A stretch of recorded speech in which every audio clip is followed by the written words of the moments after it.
Welcome, welcome. Good evening, divine royalty, kings and queens, friends and family joining us today. Divine greetings. I think it just came on the live. I am so excited tonight. I am buzzing to be with my amazing sister, Queen Tiffany Moore. Oh my goodness, who has agreed to come and share with us her powerful transformation with living foods, coming off of high blood pressure medication, completely transforming her life. She has lost so much weight, gained a new perspective on life, and has been sharing her passion for living foods so openly, so generously with us. And it is my greatest honor to welcome her here tonight. I'm a huge fan, and this is truly, truly a great privilege to have you come and share. Queen Tiff is the mom of 3 amazing children, and so she'll share a little bit about her journey with that too. We were just having a little conversation about natural childbirth, which is such an important topic, right? And so she will share with us how she had a natural home childbirth with her 3rd baby, and hopefully this will help women and men all over the world to really reconnect to, who they are, go back to nature, trust themselves, and just get inspired by her incredible journey. Queen Tiff, thank you so much for joining us today. Thank you. Thank you so much for having me. I really appreciate this opportunity to be able to share my side of my story with other women and other men and just everyone else who is interested in becoming a healthier version of themselves. I know a lot of times we feel like we can't do it.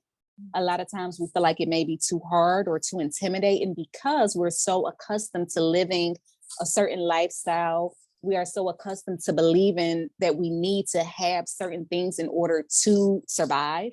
And that's completely a lie. And I just want to share my side of my story and how I know for a fact that it's a lie, and how I know for a fact that we can do anything we put our minds to. It all starts within us. We have to be the ones that's open and wanting to receive the information. And we have to be the ones that's wanting to actually put in the work, because it all starts with us, not our spouses, not our children, not our grandparents and friends or family members and people. It all starts within us at the end of the day. So thank you once again for having me, and let's get to it. Yes, absolutely. I love what you said about a lot of us don't think we can do it.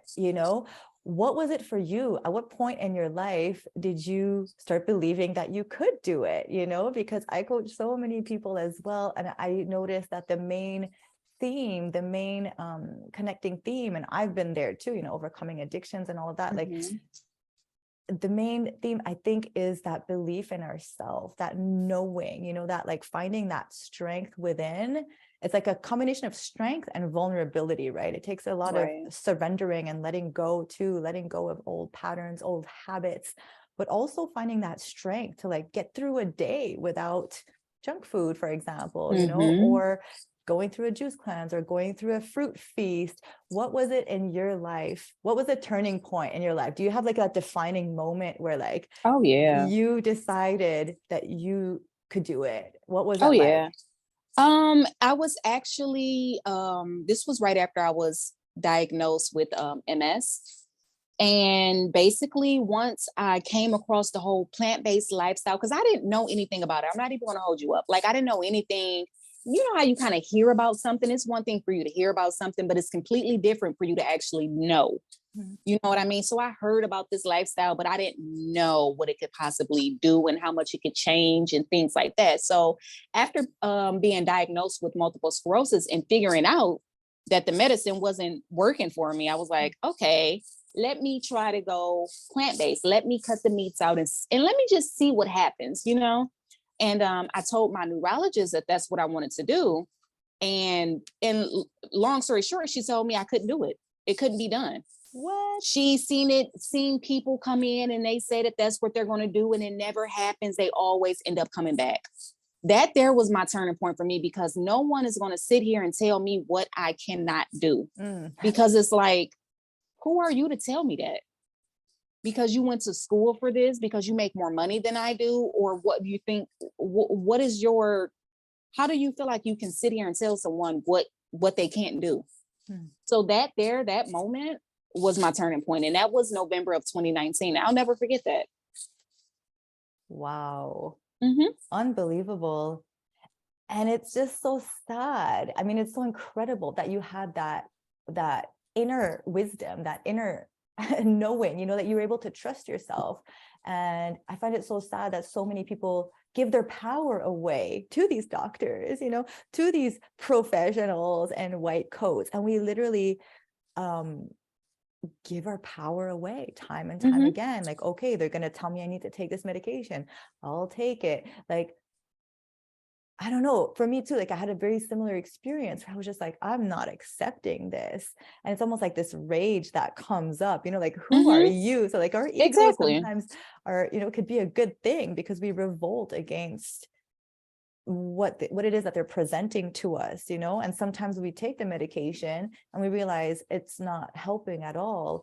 But then you had that wisdom to continue on with the living food. So at that point, when you were coming off of the medication, when you said to the doctor, like, you know, I'm going to go do No my own more. thing, were Mm-hmm. you were already aware of the plant-based lifestyle? Were you already Oh yeah. starting to make some I was changes in your already life? 3 months in. Mm-hmm. Okay, So I was okay. already 3 months in, and it was basically I first started off with removing like gluten out of my diet, and I would off work because I was working midnights at the time. I will never forget this. I was working midnights at the time, and I would get off work and come home, and it would be hot Cheetos in the cabinet and Yes. honey buns and whatever I wanted to eat that was quick, simple, easy, whatever I wanted, that's what I would eat. Scrambled eggs, just whatever I could get my hands on. That's what I would eat. And I always thought that it was, I wouldn't say healthy because I knew deep down inside that things weren't healthy, but I was so accustomed to it and so addicted to it. I Mm-hmm. felt like if I didn't have it, I was missing something. I felt so incomplete without those things. But I also, the symptoms of the MS was I'm not going to say it was unbearable because clear as day I dealt with it for years. I ignored it though. I just thought, well, this is it. This is my life. And they told me that I was stuck with the pains and stuck with the symptoms, and even taking a medication, it will not cut the symptoms out. They told me this. They was like, well, your symptoms will never go away because the damage is done. So the symptoms will never go away. The only thing that the medication is supposed to do is help the progression of the MS, which clear as day, that's a lie, because within 3 months of me getting these injections every month for 2 hours at a time, I would have to get these injections and sit there. Within only 3 months of me getting these injections, I still had a relapse. And I had an MRI done, and it showed a new lesion was on my neck that wasn't there at first. I only had lesions on my spine and on my brain. And within me taking the medications and still eating the same way that I was eating, I had a relapse, and it caused a new lesion on my neck.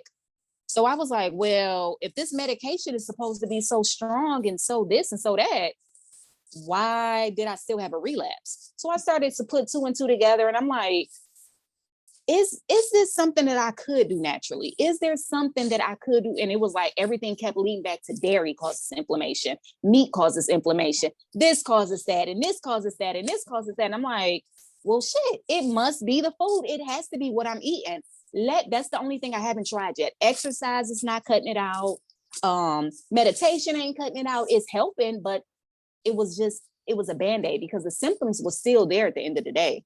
I could still feel sharp pains and numbness, and some days I could barely talk because I could just hear like slurred speech and things like that. I was so fatigued, forgetfulness, and it was just like, shit, if they're telling me the medication is just to slow it down, but I'm still progressing, what's the point of me taking a medication? And the medication that they put me on could cause a brain infection, which could possibly kill me. So I'm like, at this point, what's the worst that could happen? Wow. It's just not worth it, right? It's not. It's not. Especially too, okay, now you're saying that I could possibly become disabled within the next 5 to 10 years versus you put me on a medication that could give me a brain infection and could kill me. Disabled and I'm still alive and able to live and, or possibly die. Which one? My goodness. And look at you today. Look at you thriving. Mhm. How have your symptoms improved in terms of, your day to day compared to where you were before you changed your lifestyle, your diet, in terms of what's going on with your health? Are you able to, like the inflammation obviously went down completely. You lost a Mhm. lot of weight. Are you, you're comfortable walking, doing all these things that they told you wouldn't be able to, To do do, without right. pain? Yeah, so basically, I don't really feel any type of pain per se that I was feeling on a daily basis. That's how I know for a fact that my body is definitely healing from what they said could not be healed. Basically, they call it a cure. I don't use the word cure. I believe in healing. They call it cure. But yeah, as far as inflammation and fatigue was like big. Oh, drop foot as well too. I dealt with a lot of drop foot and things like that. I no longer really feel those type of things. I am still constantly helping building strength on my right side, but it's not nearly as bad because I was suffering, like suffering. But once you feel those things every single day, day in and day out, once again, your body kind of becomes used to it and you become accustomed to it. So it's kind of like, well, I know if I move a certain way, I'm going to feel this. But you have to move. You can't just stay still. And that's what MS will do to you because you don't want to feel it. So we ignore it and we're like, no, I'm just going to stay still. Oh, they tell you rest, don't get out the bed, basically, don't move. If you feel this way, stay out the sun. They told me to stay out of the sun. The sun basically makes things worse. And I'm not even going to hold you up. Like you could definitely feel certain things will come to surface when you are out in the sun. But it was because I was lacking a lot of nutrients and I was not providing my body with enough iron and enough simple things that we kind of overlook. And we always think like we need vitamins. And no, our body actually runs off minerals. So the things that I was needing, I was not giving my body and it was dehydrated. And I'm thinking, oh, water. I'm drinking my water.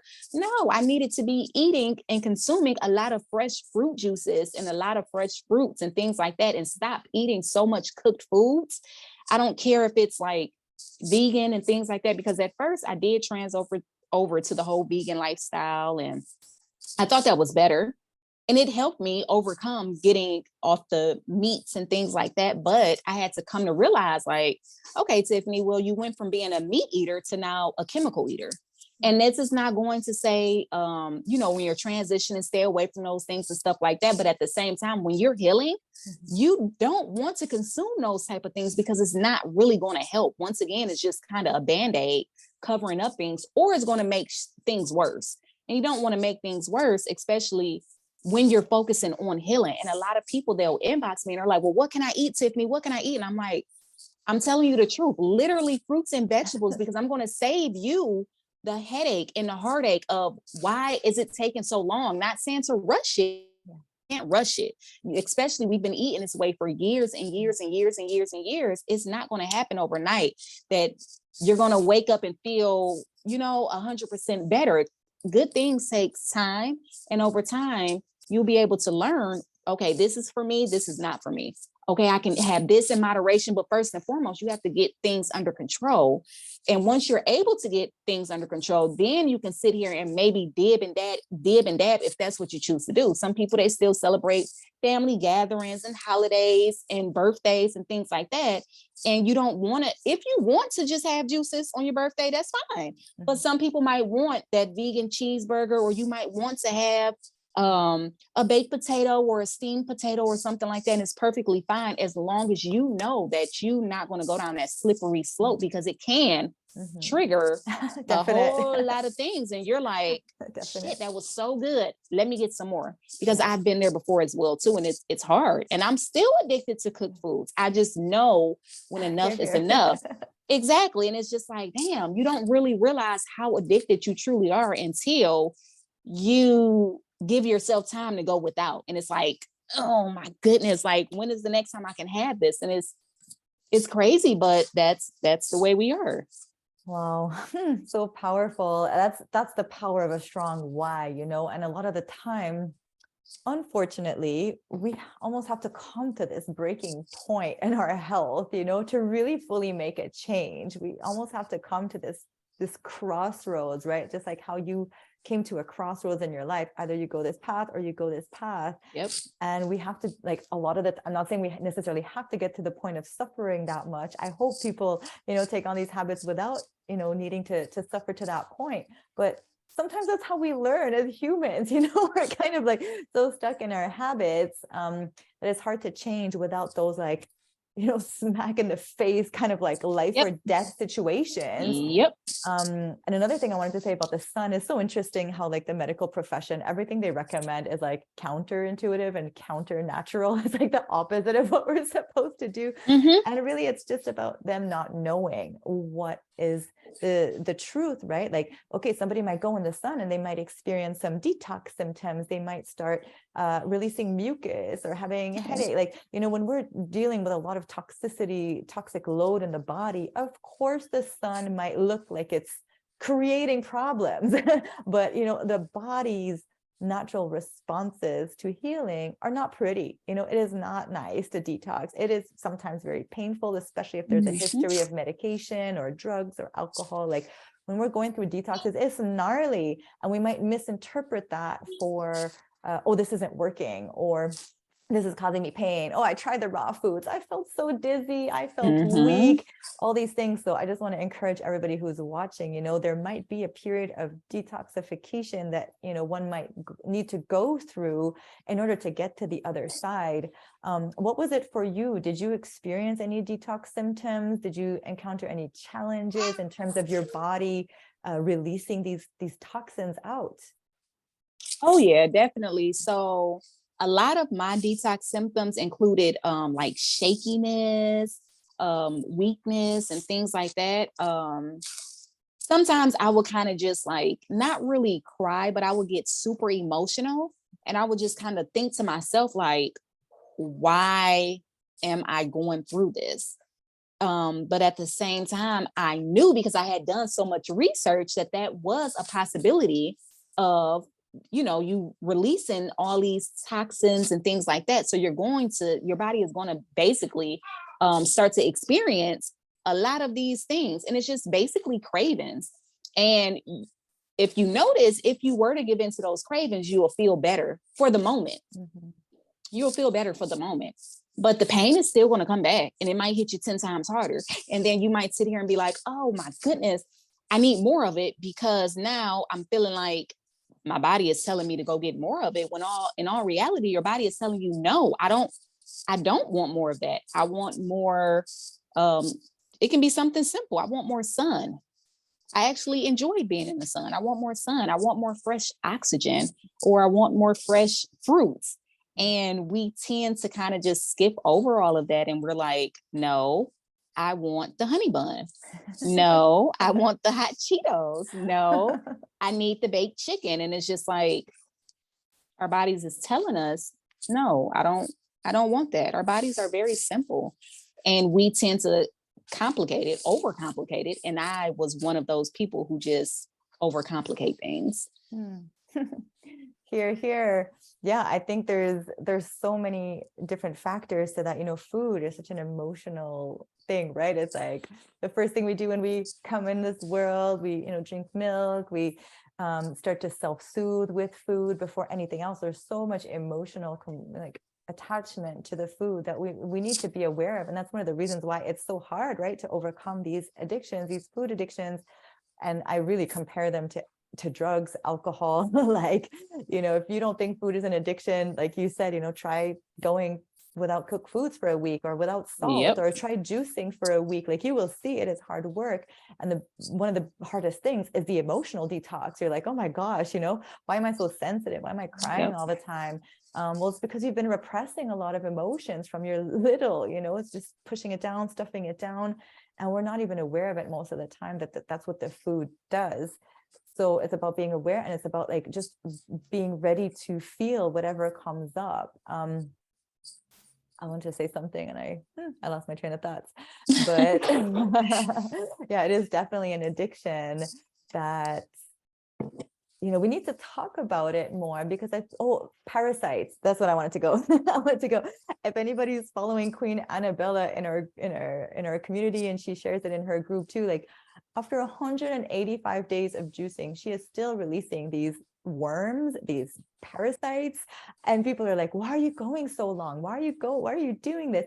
And like, we are literally controlled by creatures inside of us. I'll just say it, like sometimes we can't even trust our body because our body isn't our own. We put so much stuff in it, and there's so much different entities, different parasites living inside of us. So until we start to cleanse, tune into the living foods, I don't know, there was a time where I couldn't really trust myself because all I wanted was cheese, Doritos, bread, spirits. Like that's what I thought was going to nourish me. But like you said, once we start finding nourishment from other sources, friends, breath work, like doing some exercises, like we could get so much nourishment from different sources. I mean, people are like not eating for days and days. Like, where are they getting their nourishment from? How are they not dying? Like they're getting it from different sources: prana, love, music. So it's about tuning into that and just becoming more aware to developing a relationship with the food and not being like, okay, just automatically going for it. Like, ask yourself a question, like, what is it? Why are you going for it? And what need is this satisfying? Like, can you journal about it? Can you call a friend, if that's something that you're looking to do to overcome, your food cravings? And take deep breaths and remember that a craving will pass over time. It'll kind of like hit this peak. It'll go up, up, up. It'll get so intense. It's like anything. But then at some point, if you just kind of ride that wave, it will go back down. If you make a different choice, maybe eat a big bowl of grapes, big bowl of fruit. Like, we're huge fruit lovers, right? So like replacing the foods too at home, giving yourself a chance to succeed too. Like, fill up your fridge with all the fruit up. King Bobby, I saw him come on. He's such an inspiration too, right? He went completely fruitarian, and that is my goal. Like, I do want to be 100% fruitarian with maybe some salads and things like that on the side if I want to, but my goal is to ultimately be 100% fruitarian. So yeah, I'm like 95% halfway there, more than halfway there, and I really don't give myself enough credit, and I need to. For sure. Fruitarian, I mean, fruitarian is like, as long as 80% of your lifestyle is fruit, honestly, you're fruitarian, you're raw vegan. Like, those are just labels that we put on ourselves, right? But definitely, like, the fruitarian lifestyle doesn't mean necessarily, I mean, everybody has their own definition, but this is the way I understand it, is that most of your lifestyle is fruit based. I think you'll get a lot of healing, even to those who are still eating a little bit of cooked foods. I still dabble here and there after being raw for so many years. Experiment with yourself and also respect your journey. Like, it took you so long to get to this point. I think only with like unconditional love and so much compassion and so much understanding for where we're at can we truly make the change. It's not about so much like, correct me if I'm wrong, but like, I feel like what happened with you was like this self-love just started radiating, and then the choices became a little bit easier to make. But if we're forcing it, if we're like, oh my God, I gotta change, I gotta do this, I gotta lose the weight, I hate myself, I'm so whatever, all these words, it's not gonna last. So I really feel like the inner work is where it's at. How has it been for your family? I'm curious to know. Is your husband supportive? Do you people around you, like, I mean, they must see all the changes that are happening to you that are positive. Like, what has been the response all around you? Yeah, well, in the beginning, my husband was kind of like, are you sure? He never said the words, I don't think you should do this. So overall, I would definitely say that he has been supportive 100%. He did have his questions or like his worries and things like that, but it wasn't to the point where he made me question myself. He knows for a fact that once I put my mind to something and I'm like, I made my decision, I'm going for it. And so he knew I wasn't playing. he definitely knew I wasn't playing. And actually, he ended up going plant-based with me. My children, they're plant-based as well too. So as far as like inside of my household, exactly, it's everything is easy, everything is natural. It did take some time getting used to, and there was hard decisions that had to be made as far as with my husband. My kids, they didn't really have a choice, because it's like, well, we purchased the food, we kind of control what you guys eat. And they knew as well too, like they're very understanding, they're older and things like that. Like Jamal, he doesn't have a choice but to be plant-based, because I'm not going to feed you meat at all. So you don't really have a choice, baby Jamal. But my husband was really the only main challenge. But at the same time as well too, I never told him like, no, don't eat that meat. I kind of just would kind of say like little jokes to him and things like that. Like, oh, you sleepy because you ate such and such now, or you sleep, you're not feeling good because of this and that and this and that. And I just would joke around with them. And I always led by example. And, he soon followed, whether if it was his personal decision or if it was because he liked my results or whatever it was. I never asked him. I just always said, one day you're going to stop eating the meats. One day you're going to stop eating the dairy. And like I said, it took some time, but overall, yeah. And my family on the outside, they're cool with it. Sometimes they think I'm crazy, but now I think they know that this is me and I'm not coming back from it. So yeah, sometimes they might hit me up with some questions like, oh, okay, well, what would you do for this? Or da da da da da. I'm just like, well, what have you been eating? It's always going to come back to what have you been eating? No matter what you're going, I'm always going to ask, well, what you been eating? Mm-hmm. Or what have you not been eating? Yeah. Or how about you eat more of this and skip a hot meal for your breakfast? You know what I'm saying? How about you eat some fruits or nothing at all for your breakfast and see how you start to feel? Right. Do that for some time, because don't just do it for one day and be like, I did it for one day and now I'm going crazy. It doesn't work like that. Yeah. If it did, everyone would be doing it. And it does not work like that. Yeah. So yeah, but everyone is pretty supportive overall. And the people that were not supportive, they're no longer in my life. Mm. I had to come to realization that everyone that you claim is your friend is not your friend.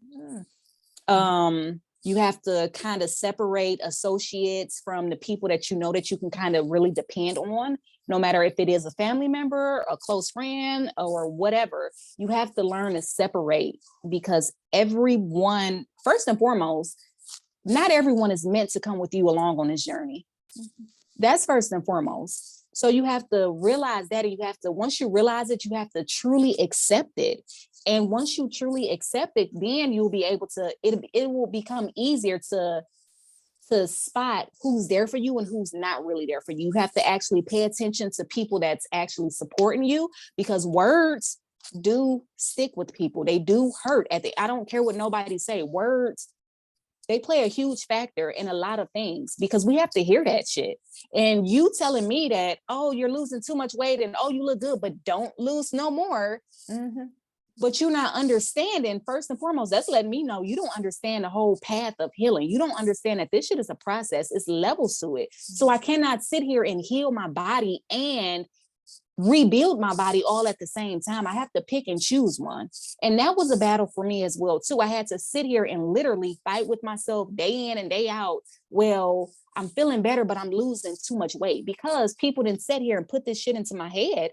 And now I'm like, damn, did I really lose so much weight? And then I go back and I look at pictures and I'm like, oh my goodness, like I looked so much happier on these pictures, but at the same time, I was in so much pain. I was having so many symptoms and things like that, and my body was suffering on the inside. So it's not all about what we look like on the inside. I mean, on the outside, it's about how we feel on the inside. That plays a huge difference. And a lot of people, they don't realize that. They just look at you from the outside and they get to judging and they get to saying, well, don't do this anymore, or you shouldn't do this, or I won't do this. Well, that's you. You wouldn't do that. You can't do this. And here it is, some of the same people that has told me negative things in the past, like, oh, Tiffany, don't get off the medication, da, da, da, da, da. And now here it is years later, and they're like, I have to inject myself and I'm pre-diabetic and da, da, da, da, da. And it's like, And you sat here and you laughed at me for wanting to go this route. You sat here, you literally made fun of me. Your grown ass. These are grown people. You sat here and laughed at someone wanting to drink water and eat more fruits and eating a salad for lunch. Like, Isn't but that then now wild? here it's crazy. It's It is wild. crazy that y'all sit here and you laugh at someone that's wanting to live a healthier lifestyle. What the hell is so bad about wanting to live a healthier lifestyle? What's so bad about that? I think it just maybe makes them have to look at themselves. Mhm. And I It's had to almost like, realize that. I yeah. had to realize that because it's like it's not me per se. It has something to do with you, because me eating a salad, how is that bothering you? Because they know they should be eating the salad. They're But if not. that's what it is, then make it make sense. And you just put that off on you. Don't sit here and bring that negative ass energy into my circle and into my world. And that's where you kind of have to stop folks right dead smack in their tracks, because they'll keep doing it. They'll keep making little jokes and, oh, I was just being funny. I'm just joking with you. No, you're being serious and I don't like it. And I'm letting you know, stop doing that. Third strike, you out. Like, and that's me giving you some time to kind of get your shit together, because you might not know. This is not the old Tiffany. This is not the person that you dealt with 10 years ago. Like, I'm on a whole nother level. And it's like, you have to respect that. And if you can't respect my boundaries and keep your jokes to yourself, then we can't communicate with each other. And you have to be blocked. And you cannot contact me, and you can't see my fruits and my vegetables or whatever it is that I choose to do. Ouch. You can't see it, because for what? You think it's a joke. Yeah. Well, now the joke is on you, because now you can't see anything. Now you don't have to worry about it. And then you make new friends who just want to support you and who just want to lift you up and adore everything that you're doing. And so, you know what I mean? Like, that's the thing that we have to understand too on the spiritual path. I think one of the strongest, most spiritual thing we can do is cut people out sometimes, you know? Yep. And it's not to say they can't come back into our life, but they need to know how to respect us, and they need to know how to treat us, and they need to genuinely care about what we need. And that might look different for them as for us. You know, I have a lot of friends that are not plant-based, but they love me and they support me, and they ask genuine questions, and they're curious, and they're like, oh, maybe I could choose, you know, and they're just like, there's no ego battle involved. They're just, it's different, but there's no judgment there. And the ones that have judgment, you know, me too, like, out. But it's just so interesting, you know. I'm just going to come out and say it. My father went plant-based. I have a perfect example of this that's like, Okay. so reflecting, but like, he went plant-based like almost 8 years ago, and his brother, my uncle, is a doctor, but he's so unhealthy, you know, like, he's big. Like, it's okay, I don't mind if this is out, but he's been making fun of him for years, since he started his plant-based journey. Oh, it's just a fad, you're gonna get over this, you know, it's not healthy, this is, and then he's like promoting his lifestyle, but like, what? This is the same doctor who wouldn't even allow anybody in his office if they weren't vaccinated. So it's like, you're completely lost, bro. Like, you're completely out of line with the reality that's going on. So, you know, there's a lot of bullying that can happen in this world, but then, you know, once we set our boundaries for ourselves, we claim how we want to be treated by the ones around us, we end up making so many new friends, you know, so many people that are aligned with us. And see, like, it's so easy talking to others that are already on this path that get it, and then we could go to like that higher level of consciousness. Like, we're not just talking about the differences we have, but that we could go to that next place.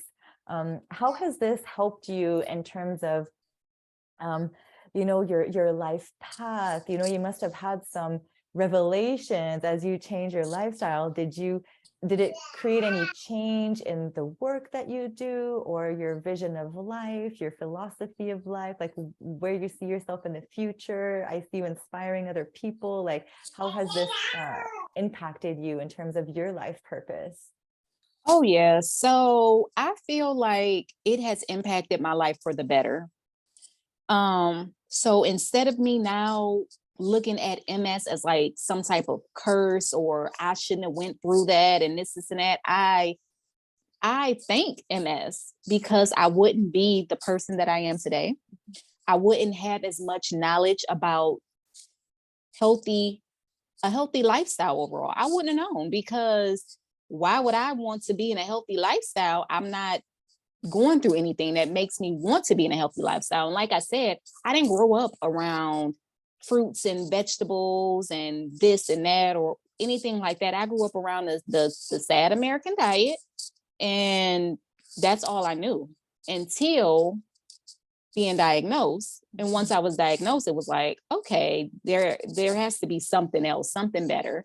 And in all reality, like I said, if it wasn't for MS, I wouldn't be where I am today. I wouldn't know half of the things that I know today because I wouldn't have paid attention. I wouldn't know my body. I wouldn't know myself as a human. I wouldn't be able to connect with nature the way that I when I tell you I love nature, like I get so when I'm like, where's the sun at? I open up my windows and it's like, oh my goodness, there's no sun. I mean, it's winter time and it's just like, there's no sun. I love the sun. I love being out in the sun. I love it. I love it. I love it. And it's crazy because there's things that we tend to not even think twice about, or things that we take for granted that we shouldn't take for granted. And it can be as simple as being able to sit on your porch. You know what I mean? And where I see myself within the next couple years, literally the next couple years, is being able to start growing my own foods. Yeah. And I don't care if it's just tomatoes and cucumbers. I love tomatoes. I love cucumbers. And I want to say, this is from my harvest. Like I did this. And I want to sooner or later be able to help senior citizens that's around a neighborhood who don't have access to go get healthy, fresh foods and things like that. I don't care if I have to prep it for you. I want you to feel the best that you can possibly feel while you're still alive, because none of us know how much time we have left here. None of us know when we're going to die, you know? But we do have control over what we put into our bodies.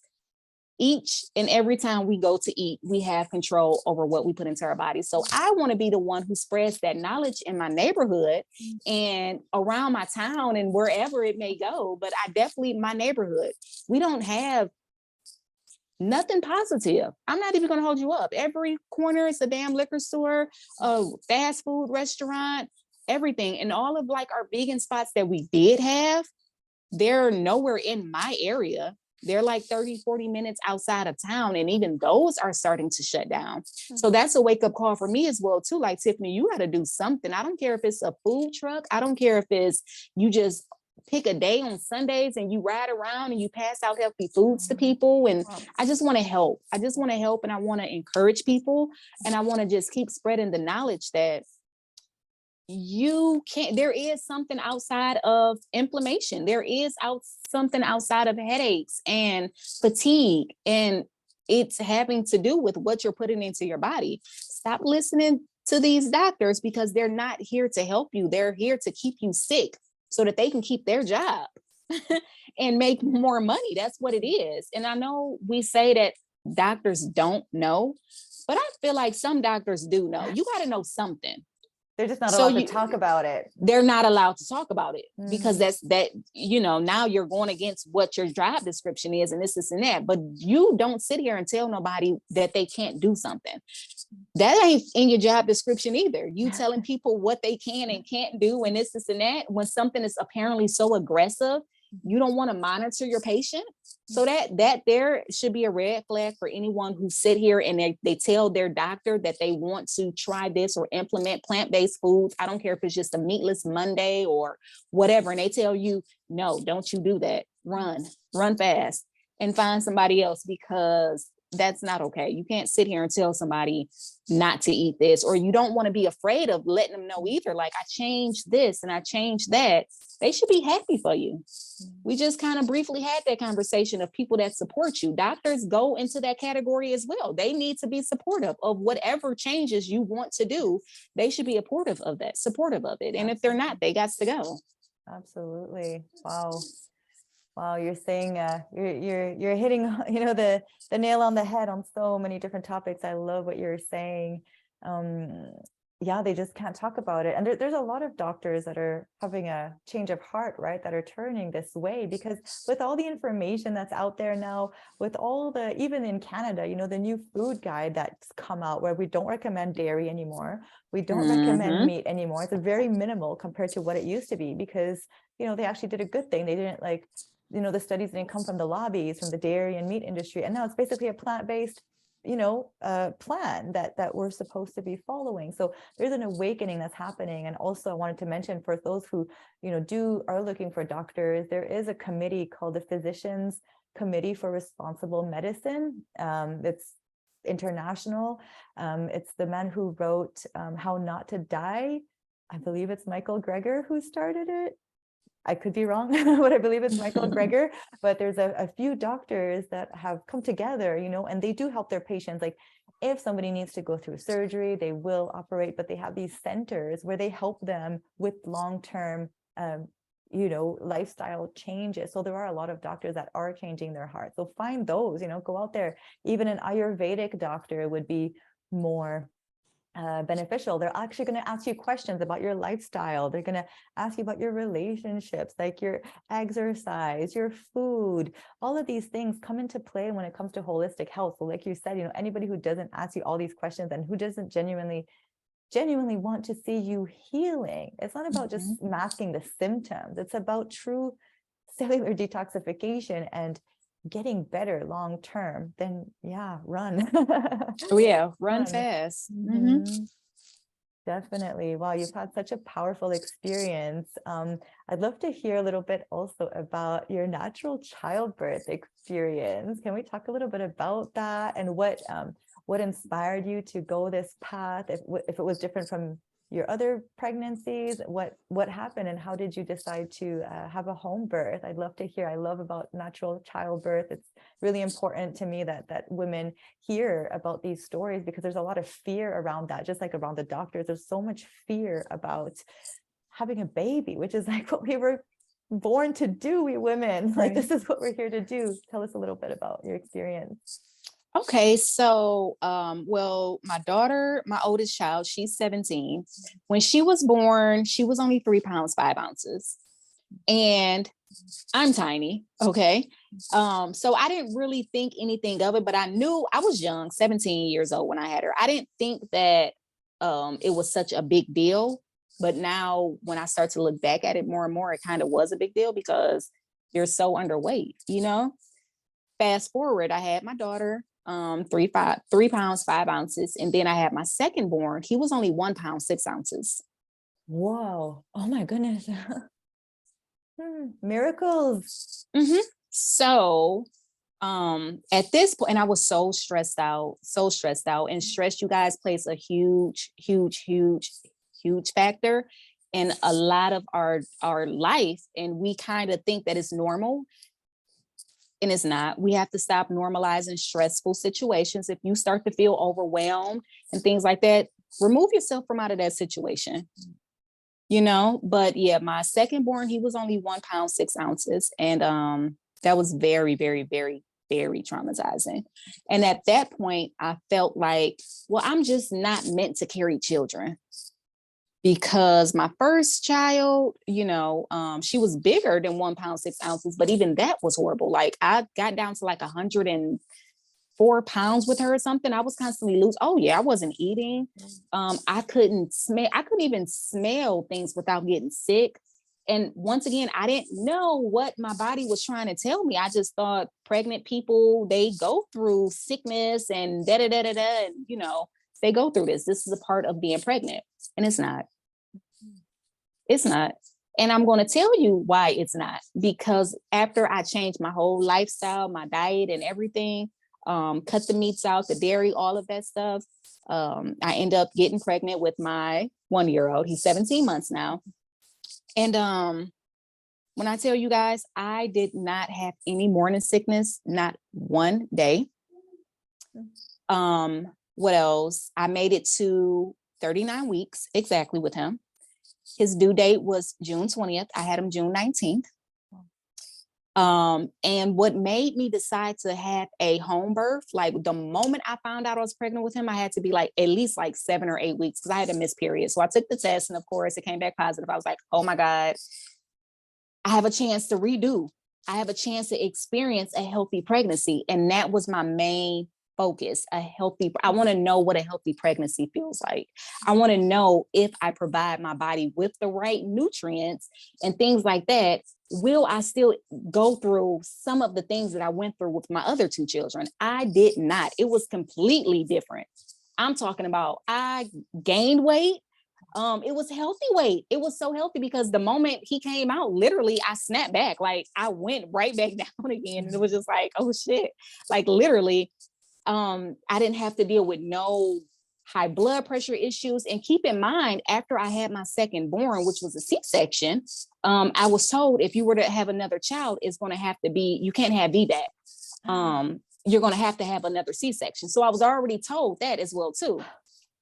What? So, but by me knowing all the things that I know now, I put everything to the test, and not saying I'm sitting here and playing with another human's life and my life and but I was always considered as high risk because of my past pregnancies.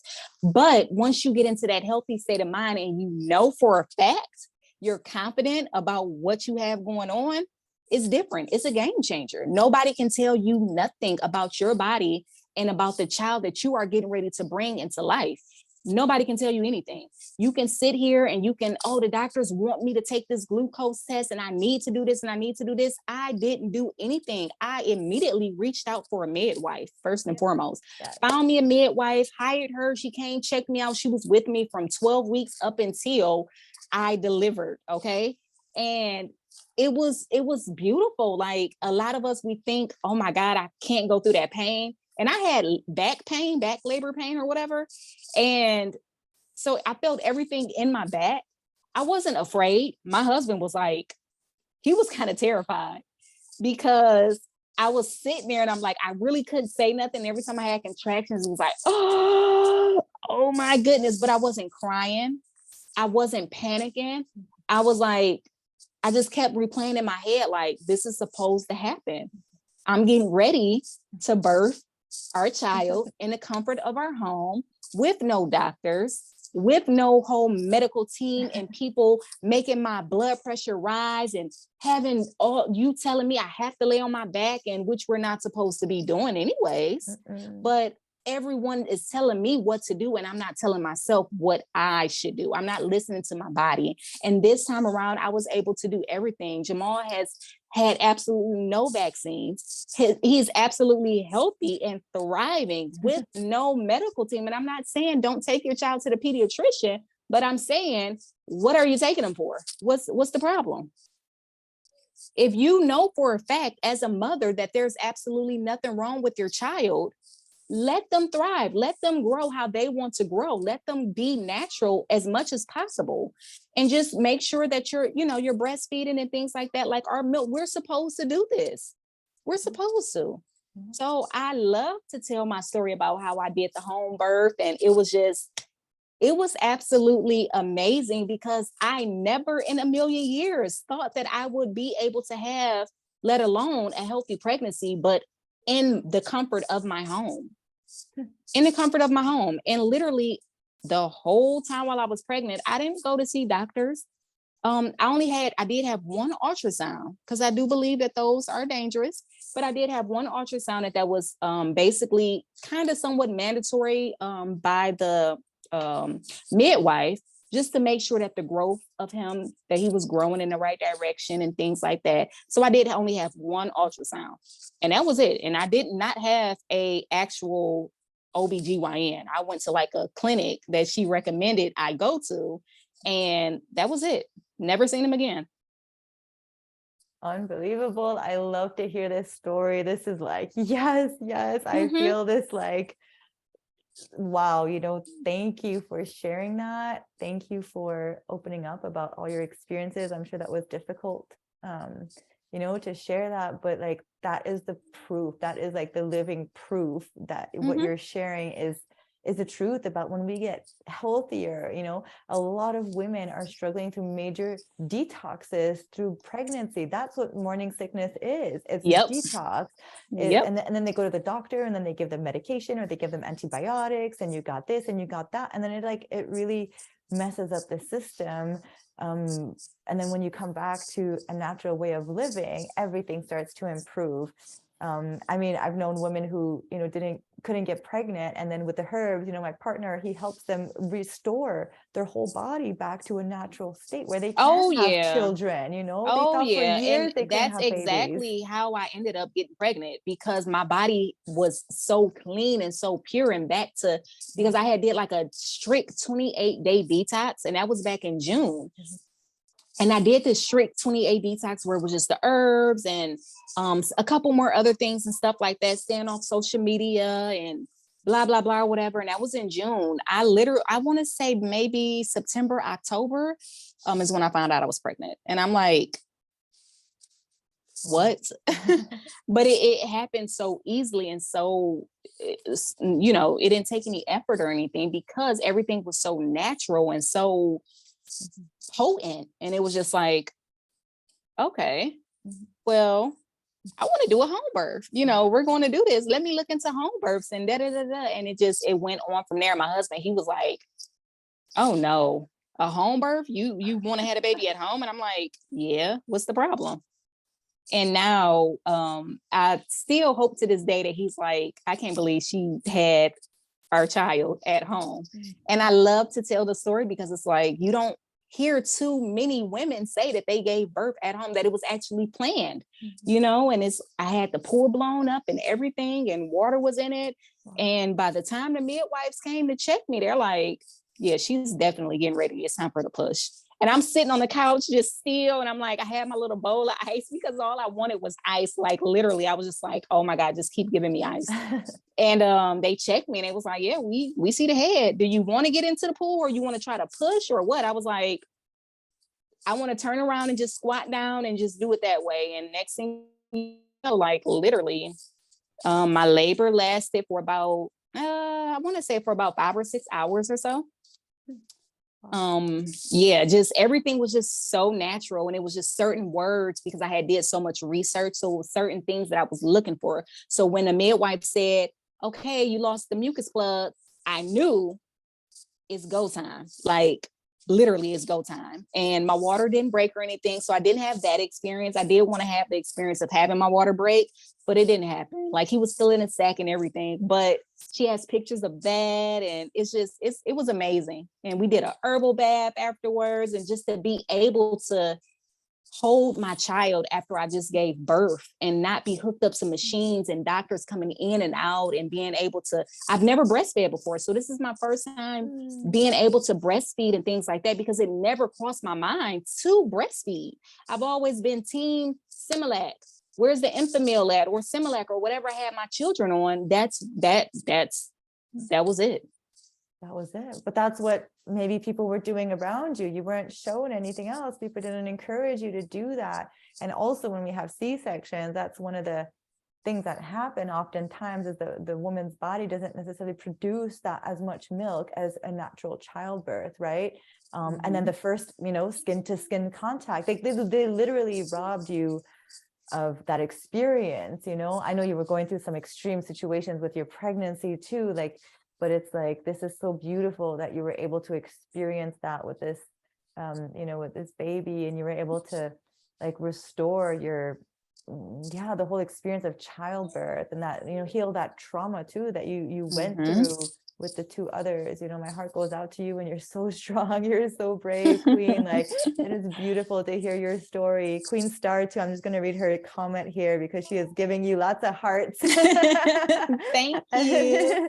She's saying, what an amazing experience. How awesome to be able to have that dream pregnancy and labor at home. So happy for you, Queen. Thank you. And Queen Kimberly says, I'm hearing my soul sister take the words right out of my mouth. Oh my gosh, I really feel this so deeply. Wow, a lot of comments here.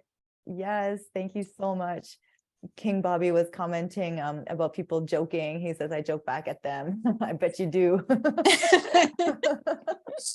Yeah, no, I can't joke back because my jokes go a little too far and I end up hurting feelings. And it's like, I don't want to hurt your feeling, but at the same time, like, you don't know when to stop playing. And a lot of people, they don't know that it's a time and a place for everything.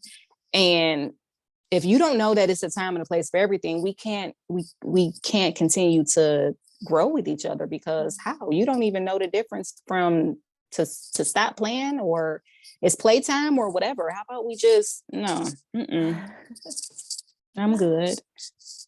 Oh my goodness, Queen. Well, you are so beautiful and an incredible light for our entire world. And I am sure you will continue to spread this love and this knowledge and this wisdom to your communities.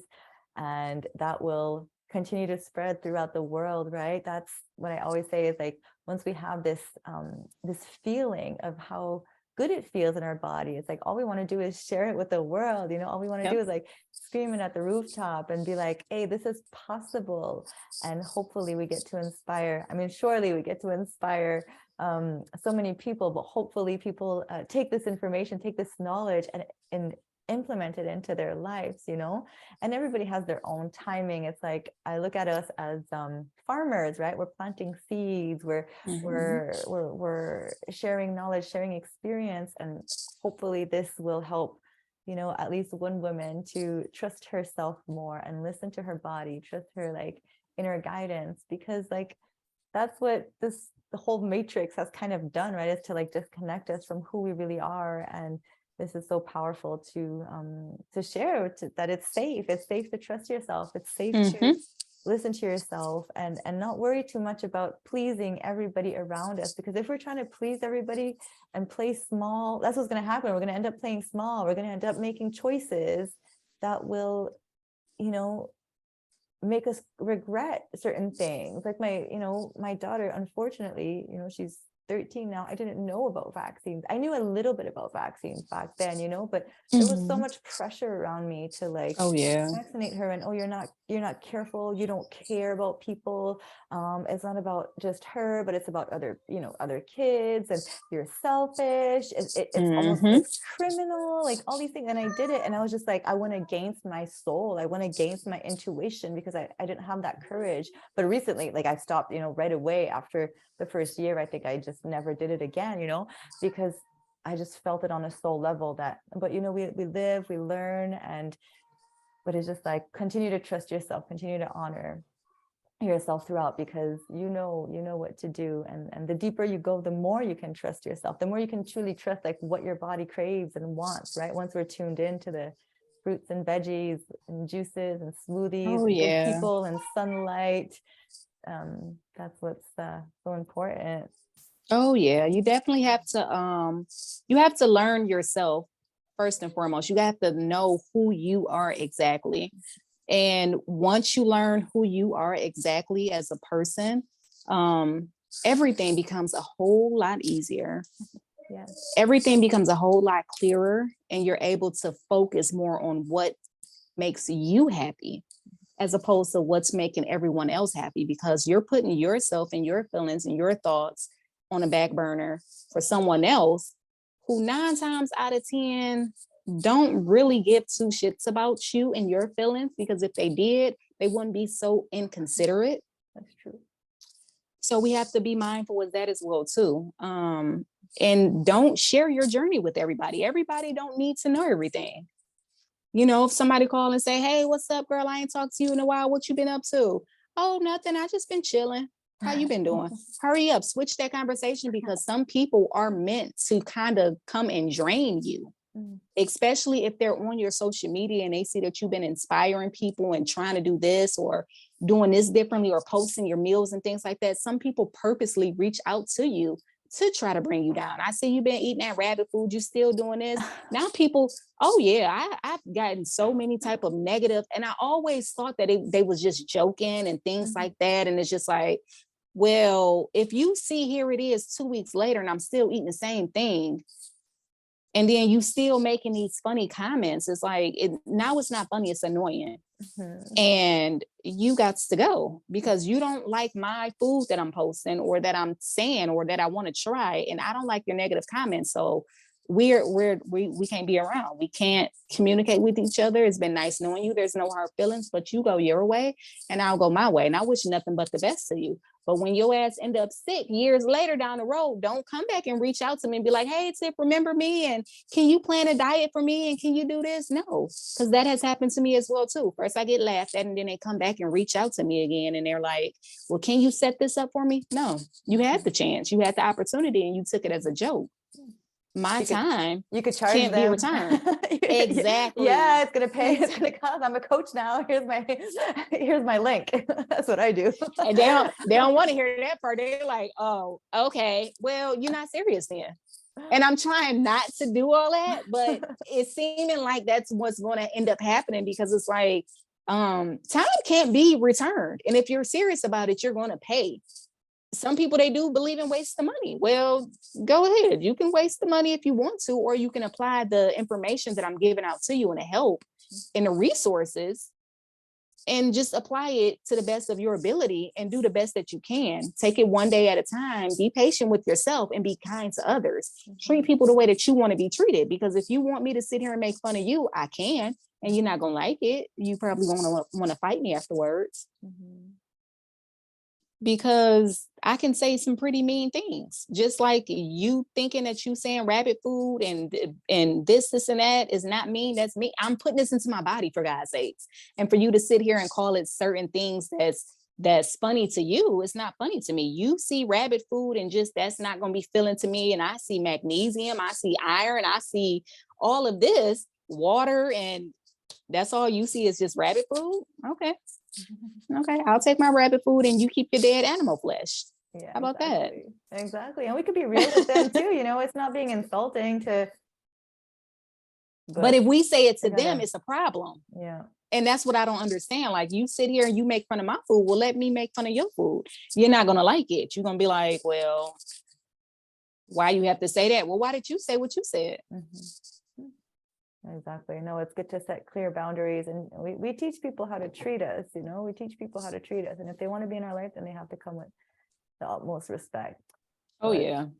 It's a lot of fear, a lot of programming that needs to be undone, and that's what we're doing here. Everybody who's watching here is very open. I have found like a lot of my friends to be very receptive to, this lifestyle. Not everybody, but most people.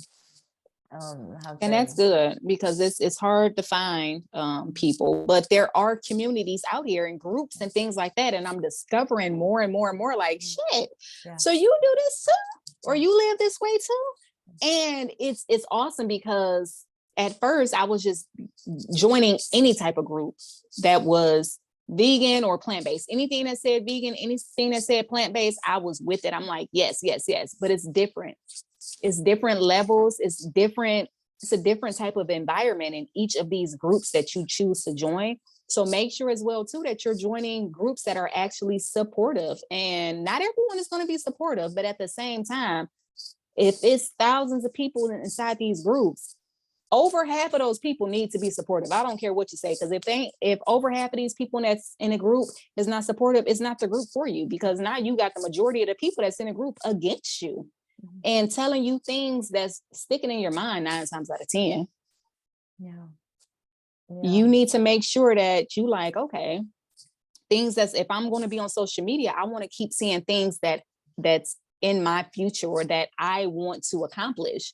Like, I want to be a fruit terror 100%. Well, I know that we said that I'm over 80% now. So I want to see more and more and more and more and more and more of fruits and fruit juices and salads and things like that. Like, I'm not with the mock meats and things like that no more, because I'm trying to completely cut those out.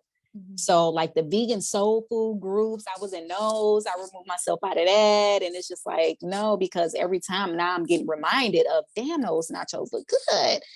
Dang, that they got this out now and they got this out now. And it's like, it's kind of distracting a little bit, because I'm not there yet. I'm not mentally there yet. So once I'm able to get mentally there, then it's like, okay, now I can maybe participate in this and this and that. And then it's crazy because if you are in like these other vegan groups that's eating like the mock meats and things like that, and then you go to post a juice, oh my goodness, honey, they will tear you down. They will be like, what is that? That's just a juice. Oh, they are not with it at all. And I'm just like, oh shit, this ain't the group for me. Okay. My bad. Let me exit because this ain't for me. Yeah. Oh yeah. Yeah. So it's a lot of groups that you would think would be a, you know, with fruit juicing and things like that. And they're like, no, hell no, we don't support that. Well, that's not for me because I support it. Yeah, that's why it's so important too. Like I've been in other communities too, where it was like, okay, this way or no way. And there's a lot of judgment there. And I really was careful when I created Kings and Queens of Raw, you know, to make it about more than the food, you know, it's about healing all of our bodies and supporting each other wherever we're at. You know, our royal gatherings are very much about embracing each other, like exactly where we're at, and being raw means so much more than the food, right? And it's like yes, the living foods, yes, mostly living foods. And can we just be like authentically ourselves? Like, can we just be so raw and real with who we are? And that's exactly who you are. And you are the epitome of, you know, divine feminine. And I am so honored to be, you know, speaking with you. And thank you so much for your time, for your energy, your courage, and also vulnerability. I know it's difficult to come on and do these interviews because we never know what's going to come up, right? I mean, I've had you know, I have cried on these. People have cried, and it's just like, oh my gosh, you know, we really open ourselves up. And I know so many more blessings are going to come your way from the willingness to serve others, to the willingness to be, you know, shine your light, even if it makes people feel uncomfortable. Like that's the thing, is like once we start to do that, we inspire them to shine too, you know, because whoever feels any kind of may it be jealousy or insecurity or fear or whatever it may be, it's within all of us, right? And it's like, how can we start admiring each other? How can we start learning from each other and expanding? You know, everybody could be like an expander for us, as opposed to like someone that we feel like, oh, they're, you know, I don't like what she's doing, or look at her looking all good, right? And like, how dare she? It's almost like, how dare she? How dare she? Because people are so used to us maybe being sick too. And it's like, oh no, like that just changes the whole dynamic. But we just have to continue to evolve, continue to grow, even if it makes people feel uncomfortable, because that's just, you know, that's just the way it goes. And we're here in service of each other and in service of God and our children and future generations. So it's not time to play. You know, we could play, we can have fun, but at the same time, like let's take on our role, take on our mission. And if you want to come and grow some tomatoes and cucumbers in Belize with us, you're more than welcome. That is part of our dream too. And not only that, but like we were just talking about this, my partner and I earlier, is that our dream is to have a natural birthing center in Belize, where women could come, men could come, and really learn about what it is, you know, and they could stay like long term, like not just to have the baby, but even beforehand and afterhand, and like help them breastfeed, help them develop that you know, positive nurturing relation. A lot of women go through, you know, postpartum depressions, and they don't talk about it, and they want to kill themselves, and they want to harm their babies. Like there's so much that we don't talk about, that also, you know, can be improved with diet, with herbs, different things. So we'd love to, you know, talk to you some more about, you know, potential collaborations in the future. That's awesome. Yes. And you guys are you're launching your podcast tomorrow, huh?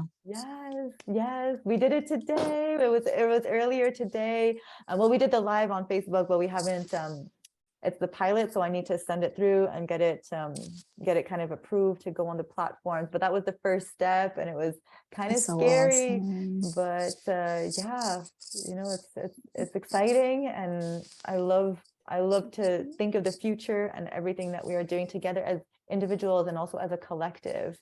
All of us are rising together. There's many kings and queens right now in our communities that are like, up leveling, getting stronger, Mhm. and this is what it's all about. So Oh, yeah. yeah, Well, thank you so thank much you for so having me much. on, Queen. I really appreciate the opportunity to be able to, Yeah, let people know it's okay to learn your body and to learn yourself and learn who you are. And it's okay to say no.